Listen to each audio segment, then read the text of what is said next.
à suivre en Afrique et dans le monde. Ce changement de paradigme impulsé par le chef de l'État sur la scène internationale, la diplomatie malienne joue son rôle. Elle vient en complément de l'action des femmes dans la lutte pour la souveraineté.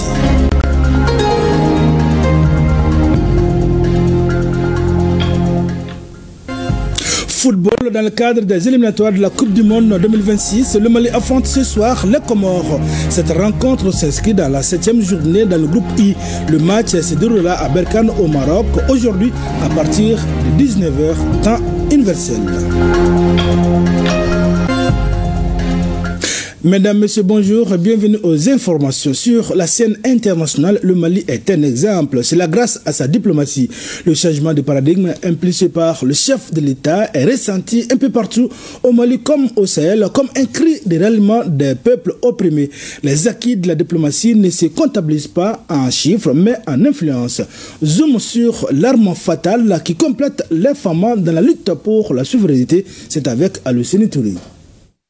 La diplomatie est sans aucun doute l'un des domaines dans lesquels la transition a imprimé sa marque et dont les effets bénéfiques continuent d'être ressentis non seulement au Mali, mais bien au-delà des frontières nationales, dans la région du Sahel, sur le continent et ailleurs dans le monde.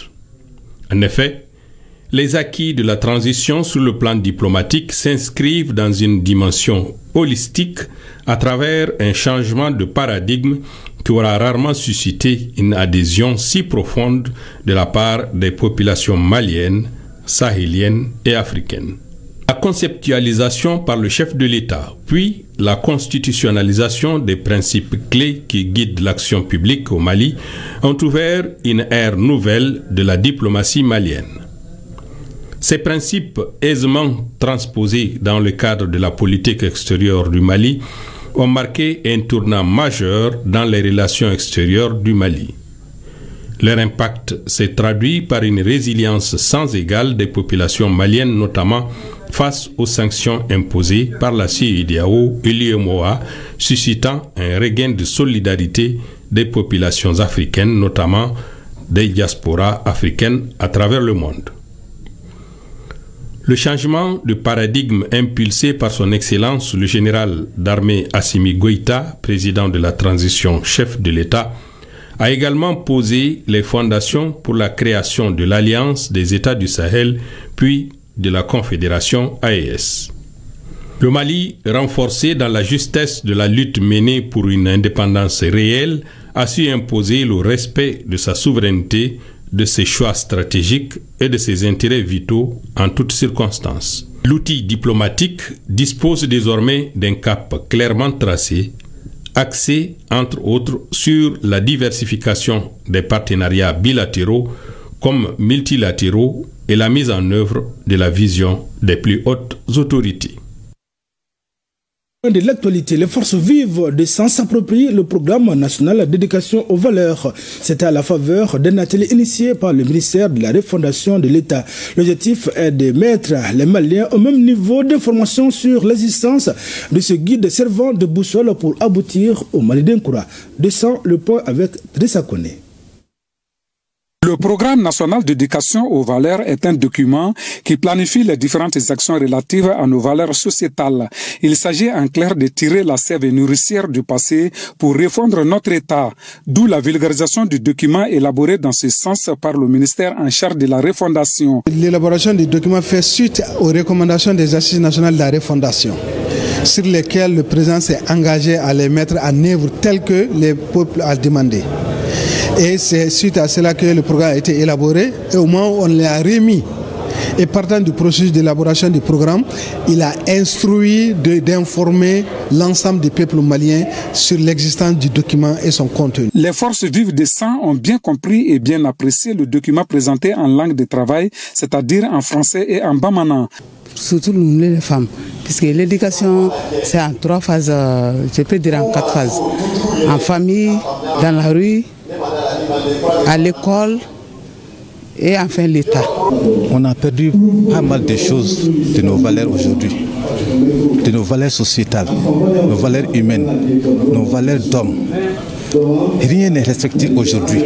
Des questions de compréhension et de contribution n'ont pas non plus manqué. À tous les participants qui ont assisté à l'atelier, à la session de vulgarisation, n'est-ce pas, d'être le porte-parole, d'être le porte-flambeau de ce important document qui, j'en n'en doute point, si c'est utilisé à bon escient, peut être un déclic pour, n'est-ce pas, la recherche du Malien type que nous avons tant souhaité. Le programme national d'éducation aux valeurs est élaboré dans 13 langues nationales. 100 a reçu un bon nombre d'exemplaires. Dans la région sanitaire de Sikasso, sur 10 femmes suspectées de cancer en 2024, 2 ont été déclarées positives de celui du col de l'utérus et une pour le sein. Ces informations ont été révélées lors du lancement régional des activités du pacte social, une initiative de la SOMAGO et de l'AMAPED qui place la santé de la mère et de l'enfant au cœur des priorités. En prélude au congrès, bien sûr, au premier congrès gynéco-pédiatrique du Mali. On en sait plus avec Moussoko Sereme et Tarou Konati. Le pacte social est en marche dans la région de Sikasso, porté par l'engagement et la volonté de la SOMAGO, Société malienne de gynécologie obstétrique antenne de Sikasso, en partenariat avec l'Association malienne de pédiatrie. Un pas de plus vers un Mali où la santé de la mère et de l'enfant n'est plus un défi, mais une réalité partagée. Nous nous sommes proposés à mener des activités telles que le dépistage du cancer du col de l'utérus, le dépistage du cancer du sein, mais aussi le dépistage de la malnutrition chez les enfants, sans oublier également le dépistage des pathologies sur grossesse. Ça va permettre à retrouver les cas à risque chez ces populations et de les prendre en charge à temps. L'écho de ces maladies crée parfois des doutes en soi, d'où la nécessité de se faire diagnostiquer à temps et se situer sur son état de santé. Ce lancement régional du pacte social offre donc l'opportunité à la population de Sikasso de bénéficier de consultations et de dépistage pendant 2 semaines à l'hôpital de Sikasso, dans certaines SESCOM et les centres de santé de référence de la région sanitaire de Sikasso. Au cours de l'année 2024, nous avons recensé environ 397 cas de malnutrition aiguë sévère. De janvier à maintenant, nous sommes à peu près à 87 cas.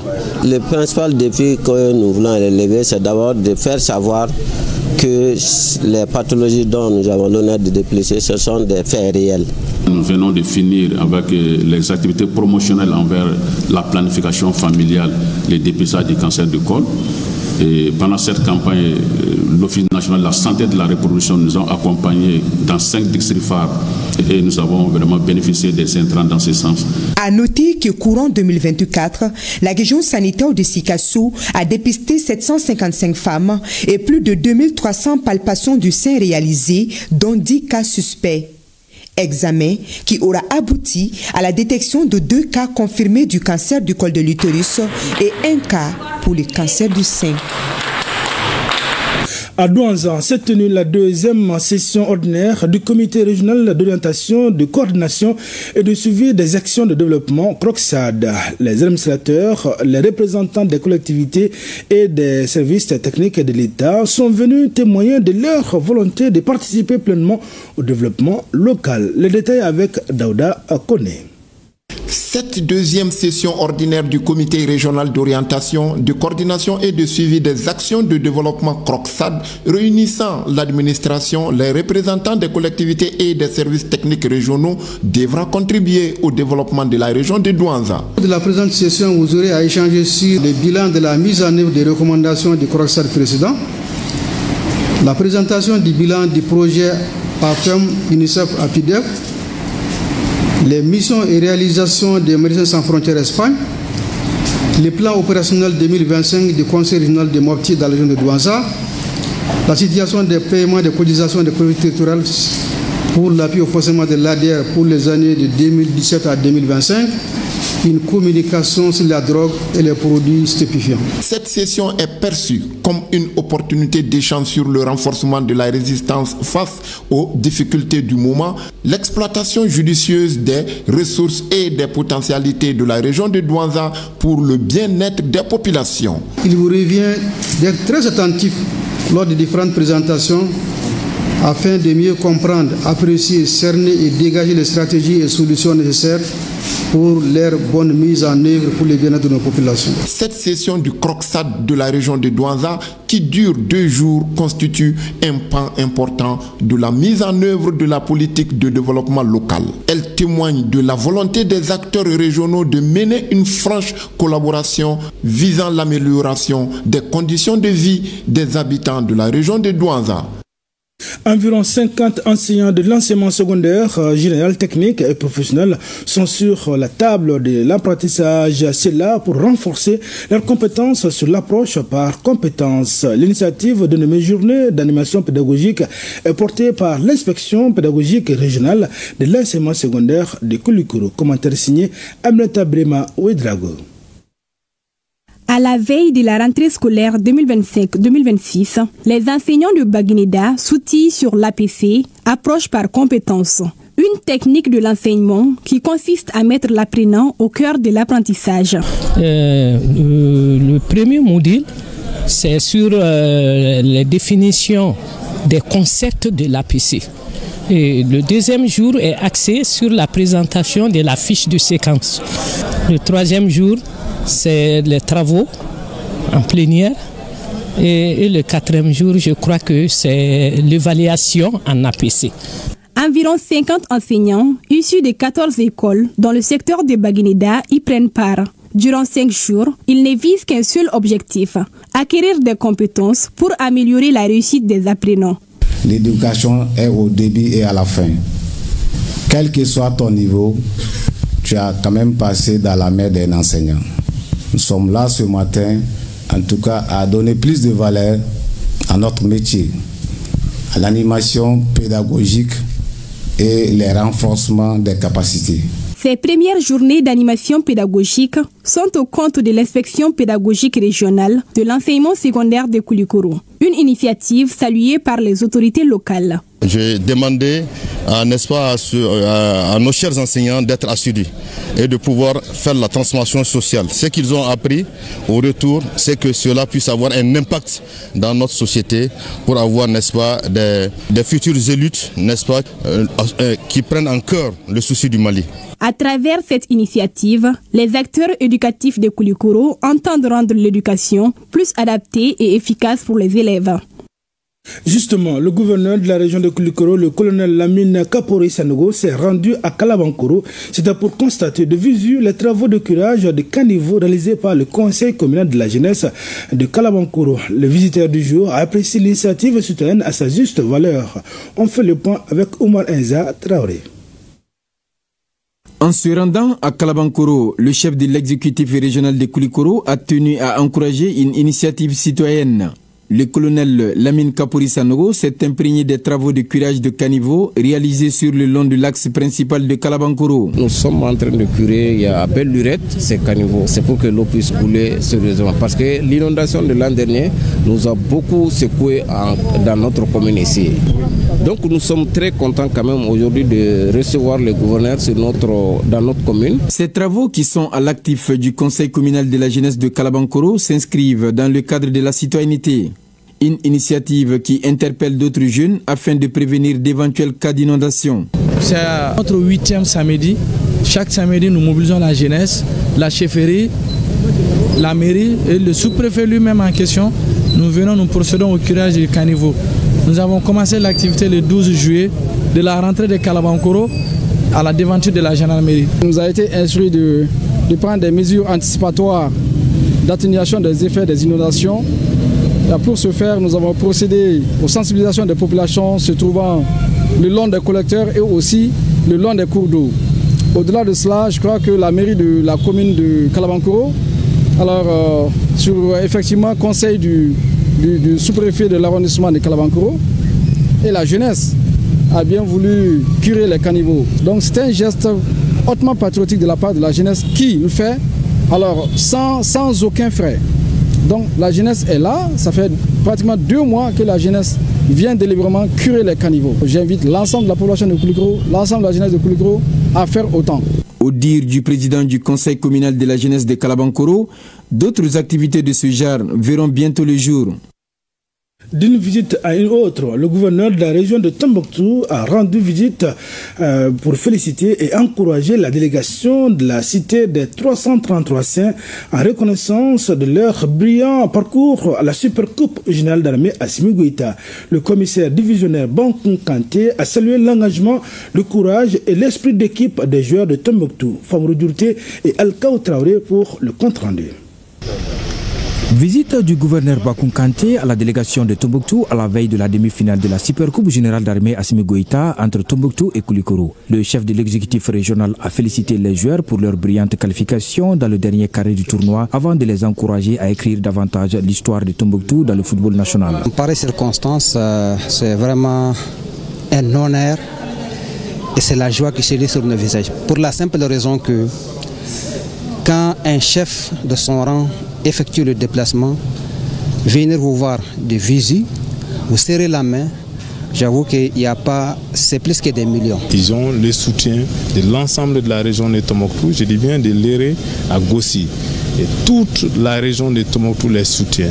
Et aussi, Inch'Allah, on attend la Coupe Assimi Goïta à Tombouctou. Aussi, je voudrais exprimer tous les remerciements et les félicitations de la région de Tombouctou à son excellence le général d'armée Assimi Goïta, président de la transition, chef de l'État, pour l'organisation de cette compétition qui est une belle initiative. Le gouverneur de Tombouctou a remis une enveloppe symbolique à la délégation de la cité des 333 saints. Il a également promis une prime spéciale en cas de qualification de l'équipe pour la finale. Pour rappel, Tombouctou a réalisé un parcours sans faute lors de la phase de poule de cette 5e édition de la Supercoupe générale d'armée Assimi Goïta.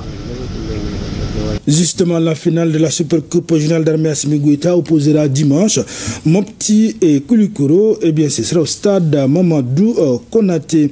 En demi-finale, Mopti a battu Bougouni au tir au but 4-3. Les temps réglementaires s'est bouclé. Un but partout. Tombouctou a été éliminé par Koulikoro. Score final 2-1. Donc la finale opposera dimanche au stade Mamadou Konaté.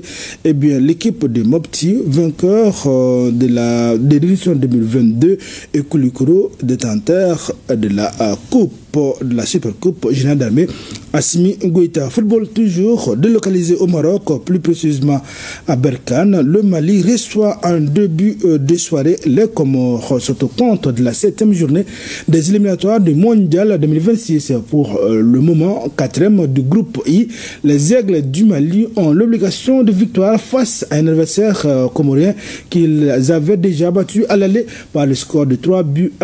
Dans le nid des Aigles, la confiance est de mise et le moral est parfait. L'objectif fixé par le sélectionneur national des Aigles du Mali et ses joueurs, c'est la victoire. Rien que la victoire pour se relancer. Nos envois spéciaux à Berkane au Maroc, c'est Arju Matina et Sambou Diakiti. Après s'être rencontrés au mois de mars lors de la 5e journée, le Mali et les Comores vont de nouveau s'affronter, cette fois-ci au compte de la 7e journée dans le groupe I. Toujours sur le même terrain, le stade municipal de Berkane au Maroc. Vainqueur 3-0 lors de la manche aller, les Aigles du Mali ont impérativement besoin de victoires ce jeudi pour s'emparer de la 2e place. C'est ainsi qu'au niveau du staff technique, les séances d'entraînement ont été axées sur l'option offensive. Car face aux Comores, il n'y a qu'un seul mot d'ordre, la victoire, et peu importe la manière. Oh, je suis content, tous les joueurs sont là, l'atmosphère est toujours bien, on va jouer pour les 3 points, on doit être concentré, on doit respecter Comores, mais avec moins de 3 points, on n'est pas content, c'est clair, on va faire tout pour la victoire. Quant au coach des Comores, il estime que son équipe est fin prête pour la rencontre, même si le Mali regorge d'énormes potentialités. Le Mali est une grande équipe qui a la chance d'avoir beaucoup de grands joueurs. Et nous, notre objectif, c'est de faire mieux qu'à l'aller. En tout cas, c'est un match très important parce que c'est vrai que le Mali sont derrière nous à 3 points. Ils ont l'obligation de gagner par leur statut, par leurs joueurs. Nous, on se retrouve dans cette position favorable où on doit aussi chercher un résultat, parce que si on arrive à faire des points dans ces deux matchs-là, ça veut dire qu'on sera en course jusqu'au dernier moment, aussi bien pour une place en Coupe du Monde que pour une place de barrage. Au grand complet, le groupe Aigle respire confiance, enthousiasme et sérénité et n'a nullement envie de s'enflammer malgré le score de 3-0 qu'il a infligé aux Comoriens au mois de mars dernier. On a l'obligation de gagner, on doit ramener les 3 points, plus on sait que si on gagne, on peut espérer déjà cette deuxième place sûre et pourquoi pas viser la première place après. Mais pour l'instant, il faut faire la première victoire jeudi pour après penser au match de lundi contre le Ghana. On prend match après match, le Ghana c'est plus tard, le plus important c'est le Comore. C'est une très bonne équipe, donc il faut qu'on soit concentrés, qu'on soit tous connectés, qu'on soit tous ensemble, qu'on fasse tous les efforts, parce qu'on sait l'effectif qu'on a, il est de très grosse qualité. Donc on va mettre tous les ingrédients, on est focus sur le Comore, on les a analysés, donc on va tout faire pour faire un grand match. 4e dans le groupe I avec 9 points. Une victoire ce jeudi permettra à l'équipe nationale de se relancer avant d'aller défier le 8 septembre à Accra les Black Stars du Ghana au compte de la 8e journée. Mali-Comore, c'est ce jeudi à 19h temps universel et 20h heure du Maroc. Une rencontre qui sera dirigée par un quatuor arbitre marocain avec au centre Jaled Ghezal. Bonne chance aux Aigles du Mali à suivre cette rencontre sur ORTM à partir de 19h. Mesdames, Messieurs, c'est la fin de ce journal. Merci d'avoir été des nôtres. À demain, Inch'Allah, même heure, même plateau, et pour d'autres informations.